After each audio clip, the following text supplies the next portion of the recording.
Blood is thicker than water. That's what they say. But what happens when the very blood that runs through your veins is what destroys you? If you're new here, don't forget to subscribe for more gut-wrenching, dramatic stories. ***, turn on notifications so you never miss what happens next. Now let's begin. For years, I built my life with Isabella, believing she was my soulmate. I trusted my brother, Jacob, more than anyone. He was my best man at our wedding. He held my son in his arms the day he was born. I thought he was my protector, but I never imagined he was the one I needed protection from. The truth didn't come crashing down all at once. It started with whispers, a strange tension in the air, stolen glances, and late-night messages. The kind of things you try to ignore until the truth punches you so hard you can't breathe. And when the truth finally came out, it wasn't just an affair. It was worse. I always thought I had the perfect life. A beautiful wife, a loving son, and a brother I could trust with my life. We were the kind of family people envied, a picture-perfect marriage, Sunday barbecues, and holiday gatherings that made us look like something out of a Hallmark movie. But what I didn't know was that the very people I trusted the most were the ones pulling the rug from under me. It started with small things. The kind of things you notice but brush off because you trust your family. Isabella had been distant lately, distracted, always on her phone. When I asked her about it, she would smile and say, "Just busy with work." I wanted to believe her, but there were moments when I'd walk into the room, and she'd quickly put her phone down, her face shifting like she had something to hide. Then there was Jacob, my younger, more charming brother. He had always been the golden child. Women adored him, men wanted to be him, and my mother had always favored him over me. Not that I resented him, I was used to it. He was the reckless one, the risk-taker, the one who got away with everything. I, on the other hand, was the responsible one. I married young, built a stable career, and did everything the right way. Jacob, however, never settled down.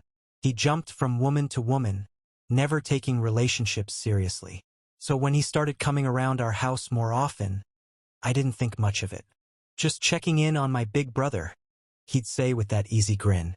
Isabella always seemed happy when he was around, too happy. One evening, we were having dinner when I noticed something odd. Jacob and Isabella were laughing at an inside joke. One I wasn't in on. It was the kind of laugh that lingered a little too long, that had too much familiarity.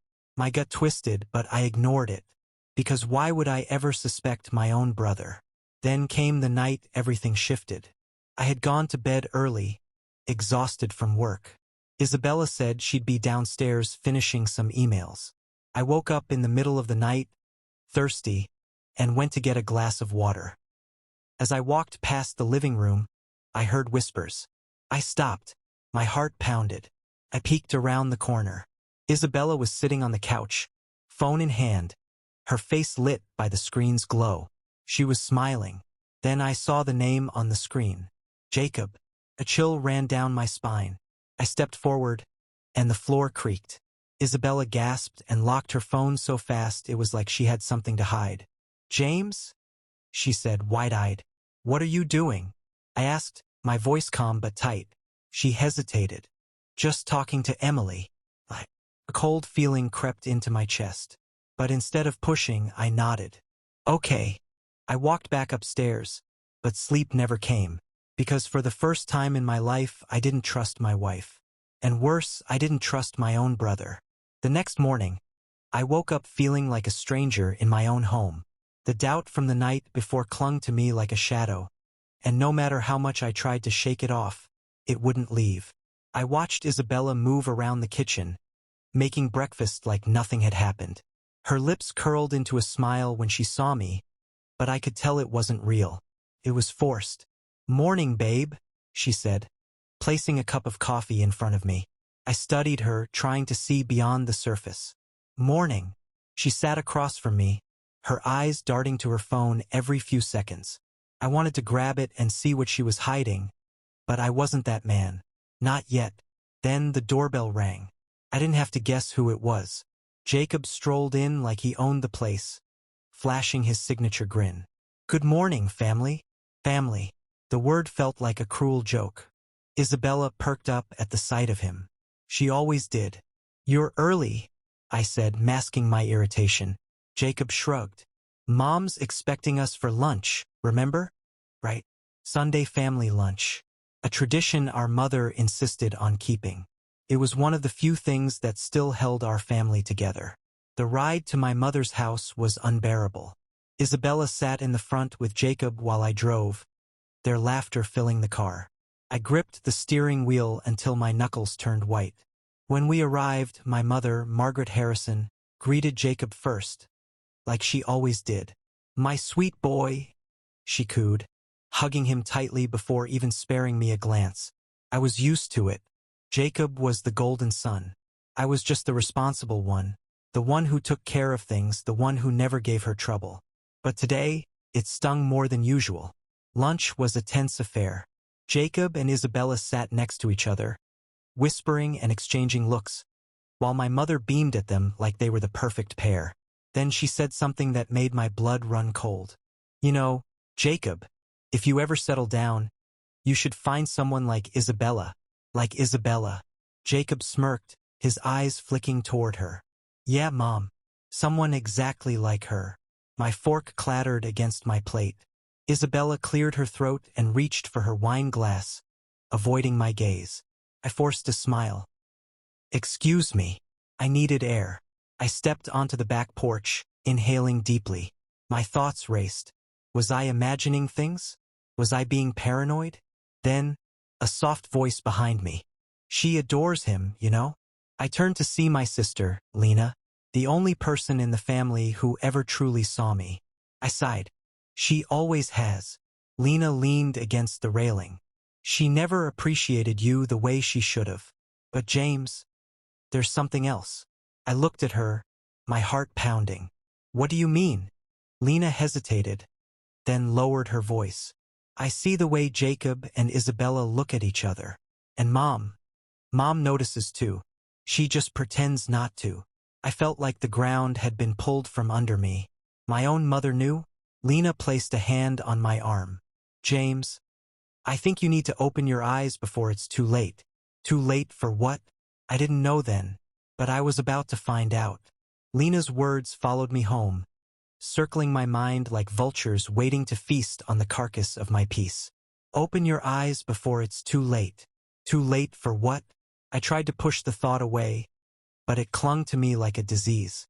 That night, as Isabella slept beside me, I stared at the ceiling, my mind racing. The pieces were coming together, and I didn't like the picture they were forming. Jacob, my wife, my son. I rolled onto my side and looked at Mason, sleeping soundly in his crib. He had always been my pride and joy. But now, for the first time, I saw something I had ignored before. He didn't look like me. His features, they were sharper, his hair a shade too dark, his eyes a little too familiar. But not familiar in the way a son should resemble his father. I swallowed hard, pushing the thought down. I was overthinking. I had to be. But the next morning, as I watched Isabella kiss Mason's forehead and Jacob ruffle his hair, I saw it again. The resemblance. The way Jacob's dimples mirrored Mason's perfectly. And suddenly, I couldn't breathe. That day, I did something I never thought I'd do. I took Mason's toothbrush. I drove straight to a clinic on the other side of town, far from where anyone would recognize me. My hands trembled as I handed over the samples, mine and Mason's. "How long will it take?" I asked. The nurse smiled. "A few days. A few days. A lifetime." I tried to act normal, but my stomach churned with every second that passed. Isabella noticed. "You've been acting weird," she said one night as we lay in bed. I forced a laugh. "Just work stress." She kissed my cheek and rolled over. I stared at the ceiling, guilt clawing at me. What if I was wrong? What if I was destroying my own family over paranoia? But what if I was right? Then the call came. I stepped out onto the porch, my hands sweating as I answered. "Mr. Harrison, we have your results." I closed my eyes, inhaling deeply. And the next words shattered my world. "Mason is not your biological son." My heart stopped. I felt like I was drowning, suffocating under the weight of the truth. I hung up without another word. My fingers gripped the railing so tightly that my knuckles turned white. Not mine. Not my son. Not my blood. Everything I had built, every moment I had cherished with him, a lie. Inside, Isabella was laughing with Mason, completely unaware that I now knew the truth. I turned and stared at her through the window. I wasn't just betrayed. I was replaced. And the man who did it was my own flesh and blood. I stood on the porch, staring through the window at Isabella and Mason, my heart pounding in my chest. I wanted to walk in there and demand the truth, but my body wouldn't move. Not my son. The words echoed in my head, over and over, tearing through me like a blade. Then the rage hit. I pushed the door open so hard it slammed against the wall. Isabella jumped, eyes wide. Mason clung to her leg, startled. James? What the hell? I didn't let her finish. I reached into my pocket and pulled out the DNA results, throwing them onto the coffee table. Read it. My voice was cold, distant, not my own. Isabella frowned, picking up the paper. As her eyes moved across the words, the color drained from her face. Her lips parted, but no words came out. I took a step closer. Say something. She swallowed hard. James, who is his father? I roared, my voice shaking the walls. Tears welled in her eyes. Please, let's talk about this. Is it Jacob? My voice was barely a whisper now. She sobbed, covering her face with her hands. That was all the answer I needed. I stumbled back, running a hand through my hair, trying to keep myself from shattering. How could she do this? How could he do this? I clenched my jaw, my vision blurring with anger. Jacob. He had smiled in my face, eaten at my table, called me his brother, all while sleeping with my wife. And now Mason, the boy I had raised as my own, was his. The front door suddenly opened, and Jacob walked in, completely unaware of the storm waiting for him. Hey man, what's going on? I heard yelling. I turned to face him. The betrayal was written all over his face. He saw the paper in Isabella's hands and froze. You bastard, I growled. Jacob's eyes darted to Isabella, then back to me. James, listen. I lunged at him, my fist connecting with his jaw. The impact sent him staggering back, knocking over a lamp. Isabella screamed. Mason cried. But I didn't stop. I grabbed him by the collar, slamming him against the wall. How long? I spat. How long were you sleeping with my wife? Jacob groaned, rubbing his jaw. James, answer me. He exhaled sharply, avoiding my eyes. Since before Mason was born. Something inside me snapped. I pulled back my fist again, but Isabella grabbed my arm. Stop. Mason is watching. I froze. Mason. I looked down at him, his little face wet with tears, clutching his stuffed toy, terrified. I had loved this child, raised him, given him my name, and yet he was never mine. A pain unlike anything I had ever felt crushed me. I let go of Jacob and stepped back. The room felt suffocating. I needed to get out. I needed to breathe. I turned to Isabella, my voice raw. I want you both out of my house. Tonight. Her eyes widened. James, please. I said tonight. She sobbed, collapsing onto the couch. Jacob stood in silence, rubbing his jaw, shame written all over his face. I looked at Mason one last time. He was innocent in all of this, but I couldn't be his father anymore. I walked out of the house and into the cold night air, my world shattered beyond repair. This wasn't just betrayal. This was war. The night air burned my lungs as I walked aimlessly through the streets, my fists still aching from punching Jacob. My mind raced through every moment, every lie, every time I had held Mason in my arms, believing he was mine. The weight of the betrayal threatened to crush me. I didn't know where I was going, but I knew one thing. I couldn't stay in that house another second. Not with them. So, the next morning, I returned just after sunrise. The house was eerily silent, the air thick with tension. My heart pounded as I stepped inside, half expecting Isabella and Jacob to still be there. But they were gone. The living room looked exactly the same, yet everything felt different, as if the life had been sucked out of it. My eyes landed on the coffee table. A note. I hesitated before picking it up. James, I know you hate me, and I deserve it, but please don't hate Mason. He's innocent. I'm taking him to my mother's house for now. I'll give you space, but we need to talk. I never meant to hurt you like this. I'm sorry, Isabella. I crumpled the note in my fist. Sorry? Sorry? That word meant nothing to me anymore. I stormed into the bedroom, ripping open drawers, grabbing trash bags. Clothes, pictures, memories. I stuffed them all inside, erasing every trace of her from this house. She had already destroyed my life. She wouldn't get to haunt my home too. I was throwing out the last bag when my phone buzzed. A text from my mother. Call me, now. I sat at the dinner table, staring at my parents across from me. My mother's face was lined with worry, while my father sat stiffly, his hands folded. I had just told them everything. The affair, the DNA test, Mason. Silence filled the room, heavy and unbearable. Then, my mother whispered, "Oh, James." She covered her mouth, shaking her head. My father let out a long breath, his jaw tight. That bastard. I clenched my fists. He's not my brother anymore. My father's expression darkened. No, he isn't. The room fell silent again, until my mother asked the one question I had been avoiding. What about Mason? My chest tightened. He's not mine. She shook her head. But you raised him. I closed my eyes, pain stabbing through me. Yes, I had. But how could I look at him without seeing Jacob? Without feeling the betrayal every single time? He still loves you, James. My mother's voice cracked. That little boy thinks you're his father. I swallowed hard. I can't do it, Mom. Not now. She nodded, though her eyes were filled with sorrow. Just don't shut him out forever. 3 days passed. I ignored Isabella's calls, deleted Jacob's texts without reading them, focused on clearing my head. Then, I got a message from an unknown number. Jacob, we need to talk. It's about Mason. My blood boiled. I was done with his games. But something in that text, it felt different. I drove to his apartment, every nerve in my body on edge.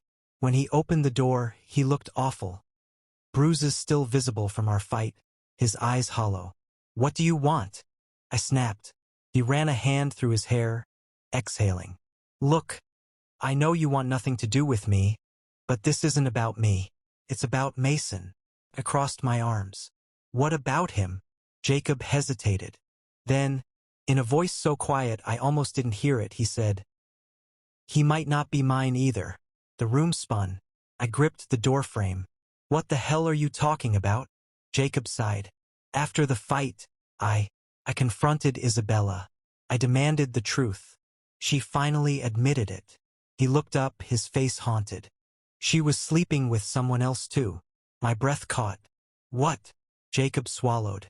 Mason might be neither of ours. I staggered back, the walls closing in. It wasn't possible. But deep down I knew. With Isabella, anything was possible. This wasn't just betrayal. This was destruction. And I had no idea how to survive it. I stood frozen at Jacob's doorway, my mind reeling. Mason might not be mine. He might not even be Jacob's. The words echoed in my skull. A cruel, twisted nightmare I couldn't wake up from. Who? My voice came out hoarse, barely above a whisper. Jacob hesitated, guilt flashing across his face. I don't know, he admitted. She wouldn't say. I clenched my jaw. You're lying. I swear, James. His voice cracked. I begged her to tell me. She just kept crying, saying she messed up, that she was scared, that he swallowed hard, that she didn't know who Mason's father really was. She didn't know. She didn't know. Something inside me snapped. I turned on my heel, storming down the hallway. James, wait. Jacob called after me. What are you gonna do? I didn't answer, because I didn't know. I drove straight to Isabella's mother's house. my hands gripping the wheel so tight my knuckles turned white. By the time I pounded on the door, my heart was hammering in my chest. Isabella opened it, eyes swollen from crying. The moment she saw me, her face crumpled with relief. "James, thank God. Who is Mason's father?" I roared, cutting her off. She flinched, but I didn't care. Not anymore. I shoved past her, my eyes scanning the living room. Mason was nowhere in sight. "Where is he?" I demanded. "He's sleeping," she whispered. "James, please, don't wake him up. Answer me." Tears welled up in her eyes. I don't know." I let out a bitter laugh. "You don't know? How many men were there, Isabella?" She winced like I had struck her. "James, please." I grabbed the nearest chair and flung it across the room. It shattered against the wall. "How many?" she sobbed. "Two." I let out a shaky breath, my whole body trembling. "Who?" My voice was dangerously low. She shook her head, tears streaming down her face. "One was Jacob." She hesitated. "The other was a stranger." I froze. "What?" She squeezed her eyes shut. "It was one night. A mistake. I was drunk, James. I don't even remember his name." My stomach turned. A stranger. She had destroyed our family over a man she couldn't even name. I took a step back, my chest rising and falling rapidly. "You're disgusting." My voice was cold, detached. She sobbed harder. "James, please. You were gone all the time. You were working late, always exhausted, always distant. I was lonely." I laughed, but there was no humor in it. "You think I was distant? You think I was exhausted?" I took another step toward her, eyes burning. "I was working my ass off for you, for Mason, for this family." She shook her head, guilt carved into her face. I know I don't deserve your forgiveness." "You don't." My voice was steel. Her lip trembled. "But Mason does." I faltered. She stepped closer, hands shaking. "You're the only father he's ever known, James. Please, please don't abandon him." My whole bow. I was the only father he had ever known. Tears burned my eyes. "Daddy, are you mad?" he asked in a small voice. I swallowed hard. "No, buddy." I dropped to my knees and opened my arms. He ran into them without hesitation, burying his face in my shoulder. And in that moment I realized I didn't need a DNA test to know the truth. Mason was my son, no matter what. I filed for divorce the next day. Isabella begged for another chance, but I was done. Some things couldn't be forgiven. As for Jacob, I never spoke to him again. My parents cut him off too, disgusted by his betrayal. He left town a few months later. And Mason? I stayed in his life. I fought for custody, and despite everything, Isabella agreed. Because no matter how much she had shattered me, I refused to let her mistakes ruin Mason's future. I wasn't his father by blood, but I would always be his father by choice. And that was more powerful than DNA could ever be. That's the end.